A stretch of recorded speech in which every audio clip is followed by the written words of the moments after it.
Welcome to the shooting show.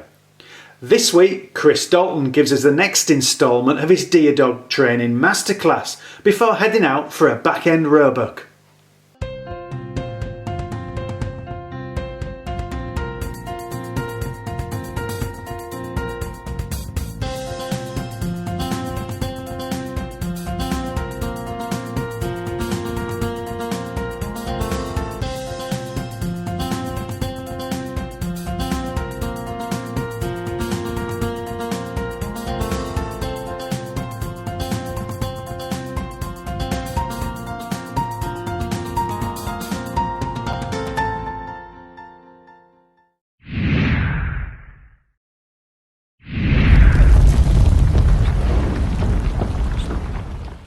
Okay, this is Zosh now. She's probably 4 or 5 weeks since we last filmed her.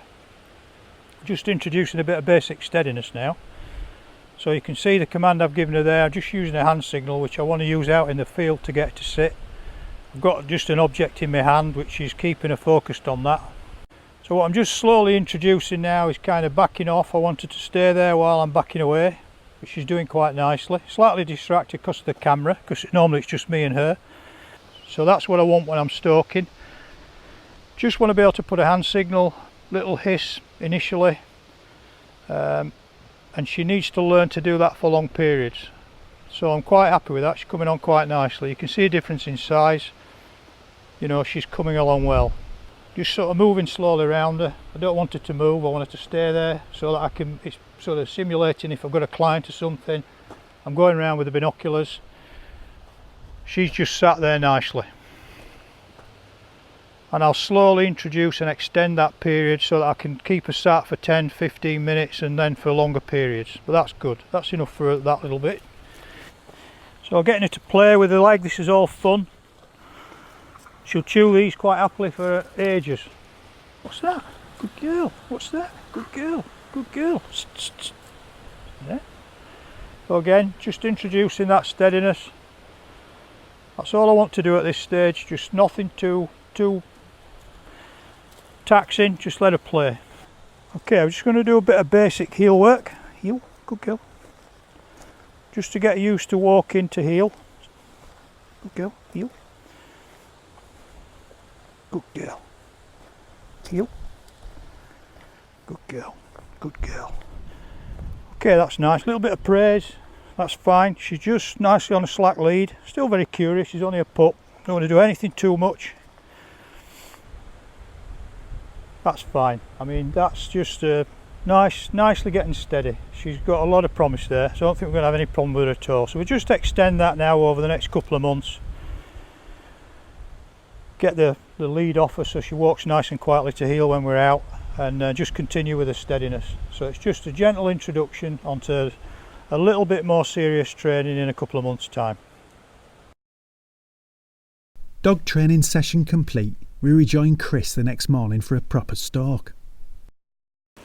Okay, we've just come to, got a call from the forest manager last night. We've got an area up here which is planted and deer fenced, and there's people obviously been going into through the deer gates, and they've left them open. They've been open for a long period of time, so apart from the fact we had some cattle in there, we did notice that there was evidence of deer in there, both red and roe. So what I want to do is come early this morning, and we're going to go and have a look in there and just see what the situation is. If we need to try and remove a few culprits that should be in the wrong place at the sort of wrong time, really, then we'll do so. The problem we've got this morning is it's absolutely keenest frost we've had of the year, probably -3, -4, so it's going to be a little bit like walking on cornflakes. But anyway, we'll go and we'll see what we can do. We may have to just stand and lie up a little bit as the light comes up and just see if we've got anything moving about, because it may be too noisy for us to move, but at least we can have a look as the sun comes up, and we'll see. Good opportunity to test this new deer hunter jacket as well, because it's certainly a day when you need something warm. I've just put the new Sports Match mounts on here as well, so we'll see how they perform. It's the turn of more experienced deer dog, Oscar, to shine now. With conditions far from ideal, man and dog need to call on all their skills. Do you think it's quite easy stalking deer within a fenced area, or when you've got a large area like this? It's no different to stalking deer anywhere else. There's plenty of places for them to be, and they're blooming hard to find. One of the deer gates has been left open for quite a long period of time. We actually spotted it because I said there was some cattle in here, which first of all I identified the fact we've got an issue. We've been and got the cows out, but in so doing I've seen a lot of evidence of deer. And we've seen red and roe, and we've seen them both this morning. A sighting of a roe doe means a buck can't be far away. Sure enough, we get one in range almost immediately.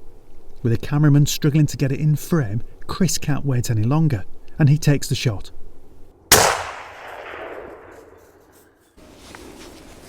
Show me, show me, show me, show me. The cameraman might be in the doghouse, but Oscar still has the chance to show just what he can do. Chris puts him on the scent, and it's not long until we find the carcass. Good lad. Nice young buck. Good one to take out of here. He's the one that will do a lot of damage. He's a heart lung, so we're on the money. Good condition, full winter coat. Yeah. So we'll do a growlock on a tree we've got here, and apex predator into use again, and breakfast time. So I'm just going to use the tree hugger just to give me a bit of extra spread on the deer as we do the suspended growler. Yeah, I'm just going to take the legs off at this stage. It just makes it easier for hanging it up on the fence. Quite satisfying when you get the flat joint perfectly. It's did quite easy really, just get the second knuckle. It's not the actual true use of the tree hugger. This is designed to go around a tree where you've got no lateral branches within sort of reach, and the small stuff around here, the trees are not the branches are not strong enough to hold a deer. So a little bit of improvisation. What I like is we have to spread the legs nice and wide so that when I do the sort of anal tract and penis, it's giving me a nice wide spread, because I'll cut the H-bone on the deer. I've done this a few times, but I'm going to do it again. A lot of people struggle with taking the legs off deer, particularly the front leg, and it's usually because the cut's in the wrong place. But the easiest way I find to get your knife on the right line is basically bend a leg against itself and literally put your knife and follow the line of the back of the leg like that, and that actually puts you, if you keep that line, puts you right on the joint. So you can see it's gone straight away there. I'm not putting any pressure, it's very easy. Lots of people struggle, a lot of level 2 guys struggle with this, and you can see there that's dead easy. Twist it round and take the leg off. Okay, so we've got a nice clean carcass, growlocked out. Shot's absolutely perfect through the heart. Oscar now waits for his reward for being patient. We'll get this in the sack nice and clean.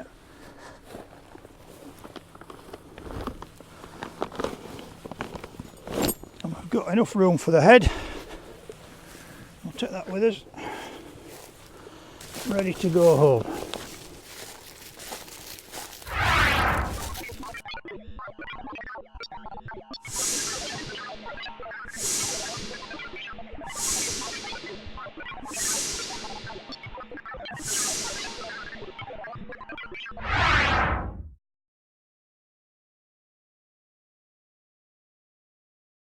Well, that's the cameraman rather than Oscar in the doghouse there.